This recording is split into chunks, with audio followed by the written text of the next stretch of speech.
Some stories don't begin with a scream, but with a silence so heavy it feels like the world is holding its breath, waiting for something to happen. What you're about to hear isn't just a series of events. It's a door, one that leads to a place where reason begins to crack, where reality and illusion melt into fog, and the darkness whispers louder than words. This isn't just a story. It's a warning, told from the fractures of something that was never meant to be named. And if you're still here, perhaps you're already ready. Ready to go deeper, to see what others overlook, and to hear the sounds that only echo in silence. We tell stories like this every week. If you dare, follow the gaze of the like button, hit subscribe, and turn on all notifications, because once this journey begins, there's no way back. Now, take a slow breath and step with me into the story.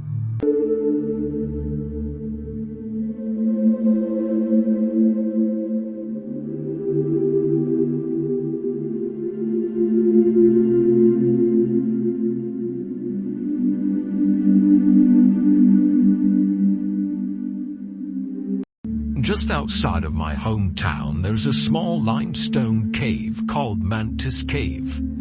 At the end of spring every year, hundreds of praying mantises go into the cave and never come out. Even stranger still, the bodies of the mantises are never found. Despite this, Mantis Cave is still a popular place for teenagers to hang out and explore themselves, as well as for amateur cave divers to cut their teeth and learn the basics. Littered among the various slick columns, the slimy stalagmites and wet stalactites of the first chamber in the cave, is the trappings of uncouth youth. Empty and crushed cans of beer swiped from parents' fridge. More than a few pairs of panties, and of course, discarded condoms of all brands floating in the cave pool. My friend Sarah and I were picking our way through this mess and around various stalagmites and columns, helmet lights ablaze and spelunking gear tied to our waists, and between us, a chest full of power drills and pickaxes. Sarah also wore a backpack with some disposable cameras and some vials and storage containers. She wanted some samples from the cave to study. Aside from our helmet lamps, we also brought several dozen glow sticks and batteries, as well as extra helmet lamps. She had recruited me to help her with her thesis project. She wanted to see if the mantises really are migrating to the cave, and if so, why? Did you ever come here as a teen, Sarah? I asked. Nah, I didn't, she replied, ducking under a particularly low-hanging stalactite. And I was too busy studying entomology. What about you, Kelly? Once or twice, I replied, with Sandy, after we both left a pair of our underwear here. I pointed to a column off to the left. Somewhere around that one, I think. Sarah made a wolf whistle and winked at me. Sounds like you had a good time. Something like that, I said, but we're not here to discuss my exes and poor choices. I'll make sure to tell your wife you said that when you get back, Sarah teased. She's the one with the poor choice in woman, I fired back. Oh, watch out, there's a drop-off into the second chamber. Mantis Cave is broken up into 3 accessible chambers, each time going deeper into the earth. The second chamber started at the foot of a cliff at the end of the first, and was about 20 feet wide and 30 feet deep. On our third day, we had set up a pulley system to lower the chest of tools down the cliff. In the middle of the second chamber is a 5-foot wide hole that led to the third chamber some 50 feet below. I'd gone through this hole to the final tight chamber many times myself, and the passage there was more of a slope than a drop. The thing that had always interested me was the possibility that there was a 4th, unexplored chamber. I had noticed a small opening a few inches across in the back of the third chamber, and while it could be a dead end just outside the light, that made for a boring cave diving story. I hadn't the time or funds to explore that possibility until Sarah came along a few weeks ago. to ask me to help her explore the cave. When I had told her about the possibility of an unexplored fourth chamber, she was ecstatic. "Nay, that's where the mantises go," she suggested. "Possibility," I agreed. "But it's also likely they don't go in there. It just doesn't make any sense. I mean, why would they all go into the cave? And why hasn't anybody seen it?" Sarah didn't have an answer to that, and neither did I. This was our 10th expedition into the cave. Sarah and I used the first 2 to set up fasteners down to the second chamber, and to familiarize Sarah with the tight crawl down to the third chamber. The rest were spent widening that hole. It was tough work, but I was confident we were about to break through today. The hole was now almost wide enough for Sarah to crawl into. She was a bit bigger than I was. After a few more minutes of navigating to the third chamber, we were ready to begin work on widening the hole. After a few hours of work with our axes and power tools, we had eventually widened the mouth of the hole enough so that Sarah could climb inside. "Want to go first, or should I?" I asked, setting my pickaxe down and leaning on it. "You're the expert," she said, gesturing toward the hole. "So it's probably safer that you do it." I nodded and set the pickaxe down against the wall of the cave and began to climb into the hole we made. I was glad I had chosen to wear durable jeans and a long-sleeved shirt, as I was forced to army crawl through the tunnel.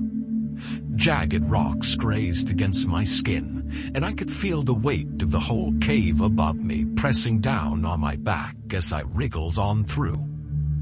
It seemed to get tighter the farther along I went, so I twisted a little and called back to Sarah. "Careful, it's getting tighter the farther I go in." The cave started to get slicker, and my pants and shirt were soaked completely. However, the pressure of the cramped tunnel vanished, and I could feel the cave roof raising. I could breathe better,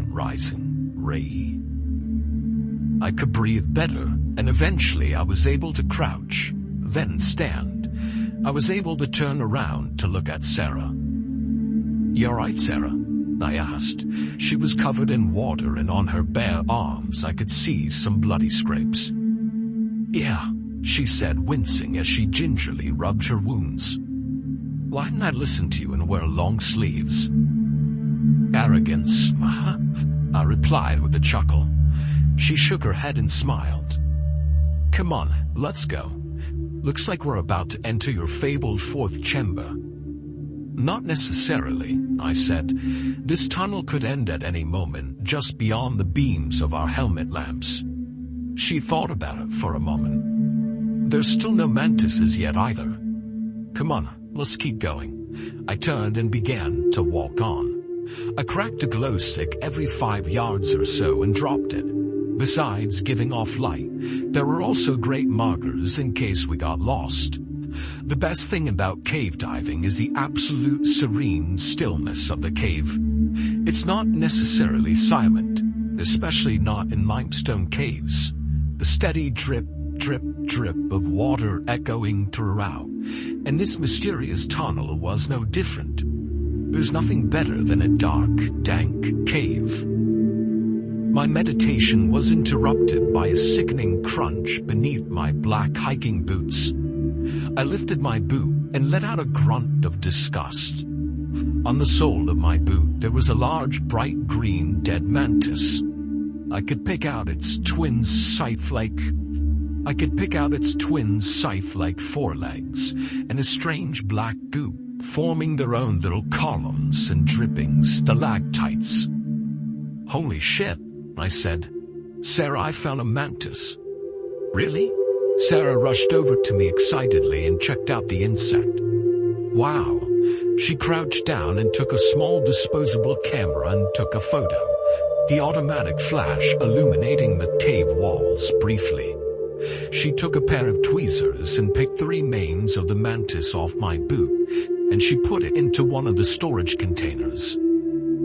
"I don't see a head on your boot." "Maybe it was a male mantis," I suggested. "Well, maybe," For mantises really only express sexual cannibalism when the female isn't well fed. Sarah explained. She pulled out a small scalpel and carefully ushered some of the black goo into the vial. It's less common in the wild than in captivity for that reason. But does it happen? Sarah nodded. Yeah, it does. What interests me more is the black goo. You see, that's not normal. It's definitely stickier than when I squish a bug outside, I commented. Can I wash off my boot? Sarah nodded. Yeah, go ahead, I've got plenty of it. I headed back to one of the puddles and scrubbed my boot clean. Alright, let's go, I said as I took the lead again, keeping my eyes sharp for any more surprises. About 100 feet later, we came to a bend in the tunnel. I gestured for Sarah to wait, and I poked my head around the corner, my headlamp sweeping the floor first. I was glad I did. Sarah, there's a cliff a few yards out, I warned. Near the edge of the cliff, I could see a sturdy column of stone. Pass me a glow stick. I want to see how far down that goes. Sarah handed me the glow stick and I walked around the corner. I cracked the glow stick and dropped it over the edge of the cliff and watched as it fell about 20 feet before landing with a splash in a puddle down below. How far does it go down? Sarah asked as she stepped around the corner. About 20 feet, I replied as I pointed at the column. We could tie a rope around that column and rappel down. Sarah tied the rope to the column and I checked the knot. It seemed secure enough, so I went down first, followed by Sarah. Once Sarah was on solid ground, I looked down the path and noticed the tunnel led to another hole in the wall. It looked just big enough for Sarah to squeeze through. I noticed a few mantises on the floor, all of them missing their heads. I also noticed around each mantis small patches of thick black moss. I think we got one more hole to go through, Sarah commented. I nodded. Did you see all the mantises here? Yeah, I think we're getting close to finding the secret of Mantis Cave. Sarah knelt next to them and began filling up containers with mantis bodies. She carefully squeezed a few of them too, and more of that sticky black substance oozed from the necks. That is so gross. You eat live mealworms for shits and gigs, and you're grossed out by black goop coming out of a mantis's head? Sarah asked incredulously as she scooped up a bit of the moss and shoveled it into a separate container. Nah, it's like firing a zit, I fired back. Only instead of white goo, it's black. Now, when you put it that way, Sarah shook her head. Yuck. She dropped the mantis into the container and put her equipment away. I noticed that the cave floor where Sarah scooped the moss from was covered in a thick black slime. Sarah, check that out, I said, pointing at her samples. Sarah nodded. Yeah, that's why I wanted to collect them. I figured they were related in some way. I'll have to run some tests once I get back to college. You ready to dive deeper? I asked. Yeah, let's go. Sarah zipped her equipment up and we made our way over to the hole. I poked my head into it and saw that the hole opened just a few more feet ahead. What caught my attention, however, was the sound of skittering that echoed through the narrow tunnel. I shivered involuntarily and pulled my head out. Tunnel goes about 5 feet before it opens again. It also sounds like there's something up ahead. Maybe it's the mantises, I don't know, I said as I dusted my hands off. More crawling? Sarah groaned. I nodded and she rolled her eyes. All right, Mo, I think I can lead. Just be careful, I warned her. She climbed into the hole with a nod, and I watched as she crawled through. I heard a grunt as she climbed out the other side. Oh my God, she exclaimed. Kelly, there are so many mantises lining the walls of this chamber, and the floor has a thick carpet of some sort of sticky black moss. They're just sitting here until I shine my light on them, and then they just try to scuttle away. All right, I'm coming through. I said as I began to climb through the opening, doing my best to ignore the constant skittering at the other end of the tunnel. I was about halfway through when I saw the flash of the camera go off. Everything went silent, save for the constant tripping. Suddenly, an ear-splitting shriek filled the air. The skittering noises turned instantly to hisses and the sounds of ripping flesh. Sarah continued screaming, and I heard a dull thud as she scrabbled to get into the hole. I could see her helmet lamp bouncing around wildly, shadows darting across it, and I noticed the loud buzzing noise. Then, her helmet lamp went out. A gigantic swarm of praying mantises poured out of the cave mouth, and I flattened myself against the tunnel floor as they flew over me. I looked up and screamed in absolute horror as I saw each and every mantis in the swarm had huge, horribly swollen heads. One of the mantises landed on me and screeched at me. It raised one of its terrible legs and slashed me across the nose. I let out a yelp of pain and slapped the bugger away. Its head exploded with a sickening squelch. A fountain of black goo covered my hand and face. It tasted foul, like a motor oil and Tito's cocktail. I immediately spit it out in disgust. I looked to the mouth of the tunnel and saw Sarah trying to crawl towards me, covered in red blood and that foul black goo. I reached for her, and for one brief moment, her slick, wet fingertips touched mine. Through the weak beam of my helmet lamp, I saw a great, fuzzy black shape welling up behind Sarah. It fell upon her ankles and dragged her kicking and screaming form back into the fourth chamber, leaving a black and red streak smeared across the tunnel's floor. I quickly scrambled and scooted out of the tunnel and back to the entrance. I did not want to deal with whatever it was that had dragged Sarah back into that chamber. I spun around and saw the cloud of mantises swarming angrily at the end of the base of the cliff, before turning around and flying back towards the hole. I fell on my ass and covered myself as they flew above me. They seemed to be ignoring my quivering form. I laid there on the floor in terror until the sounds of the mantises skittering stopped echoing from the tunnel. I was too terrified to move, but that probably saved my life.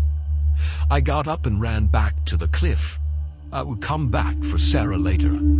I climbed back up the cliff face, crawled through the tunnel, and scrambled up into the third chamber. I ran into the light of day and covered my eyes at the sudden burst of sunlight. I didn't stop running until I arrived at Sarah's truck and drove off. But that wasn't the end of things, though. When I got home that night, I made some phone calls. First to Sarah's family, then the police, then my wife. I returned with two of my spelunking friends, Ted and Will, as well as a group of police officers to recover Sarah's body the very next day. When we arrived at the cave, we were greeted by a tall, pale man in a black suit and a large plastic dome at the mouth of the cave. "The name's Dale Smith," he said. "I'm from the CDC." I took the badge from him and passed it to Will, who passed it to Ted. "What's the CDC doing out here?" Ted asked as he passed the badge back to Dale. "We've been notified of a biohazard within this cave, and we've come to make sure nobody gets sick." Smith replied. He gestured to the plastic dome. "You cannot go inside." "My friend died in there," I shouted, my hand balling up into a fist. "I need to go retrieve her body." Dale looked at me for a moment and asked, "Are you Kelly Jordan?" "Yes," I replied. "We were expecting you. We need you to lead us to the chamber," he said. "All right," I said as I made my way towards the plastic dome. He held up a hand and pointed at a separate dome. "You need to put on a hazmat suit first." I grunted and headed into the second dome. We've encountered this before. Have any of you been exposed to the material? They haven't, I replied, but I was yesterday. Dale nodded solemnly. I was afraid of that, but we'll just have to prescribe you some antifungals, but since we caught it early, you should be alright. Inside, men dressed in blue scrubs helped us put on hazmat suits before putting their own on. They grabbed several plastic boxes, and one of them grabbed the small flamethrower. We were finally ready. We headed out to the second dome. I led them through the tunnel Sarah and I had widened, down the cliff, and to the final tunnel. The first thing I noticed was the lack of mantis bodies anywhere within the tunnel preceding the fourth chamber. There was, however, patches of black moss that oozed that sticky black slime when stepped on.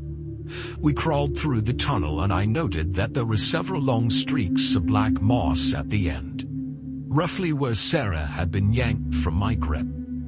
We had no choice but to crawl through the moss, the black sludge oozing out onto us. We arrived within the fourth chamber to discover the entire cavern was covered in that inky black moss. One of the men wandered around and accidentally kicked a large lump of it.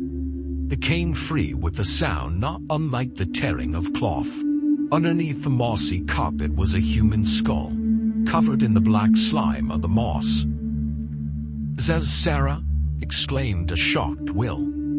"I think so," I replied as I crouched down. I began to rip the awful moss up, shuddering each time I heard it tear apart. Ted and Will joined me, as did some of the other men, and soon we uncovered a whole skeleton wearing the tattered remains of Sarah's clothes and backpack. We silently collected the bones of our friend in her bag.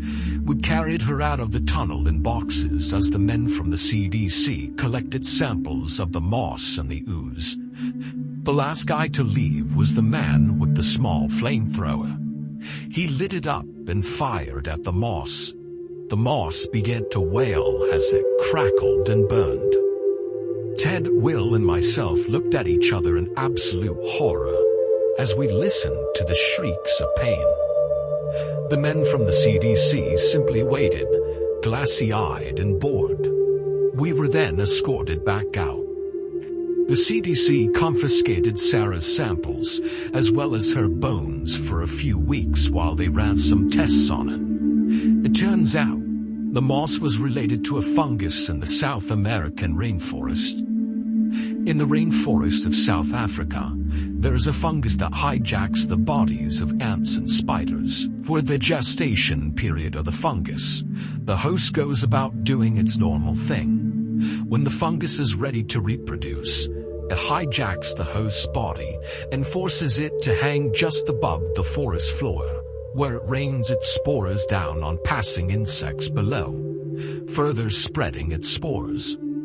So maybe that's what was happening to the mantises. Maybe that's what's happening to me.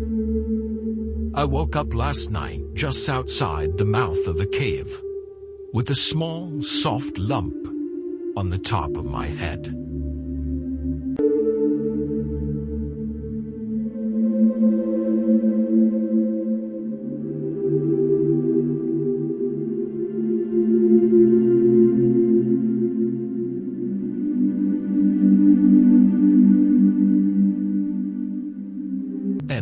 Just like that, the story slips back into the shadows. But don't be fooled. The darkness never truly leaves. It lingers in quiet corners, in fleeting thoughts, in the silence after the screen fades to black.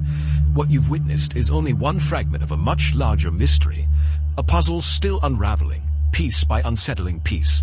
And if your heart is still steady, if your curiosity still burns, then you already know this isn't the end. It's only the beginning. So if you dare to follow the next trail into the unknown, subscribe to this channel, turn on all notifications, and prepare for what lies ahead. Because in the next story, the line between fiction and truth may disappear altogether.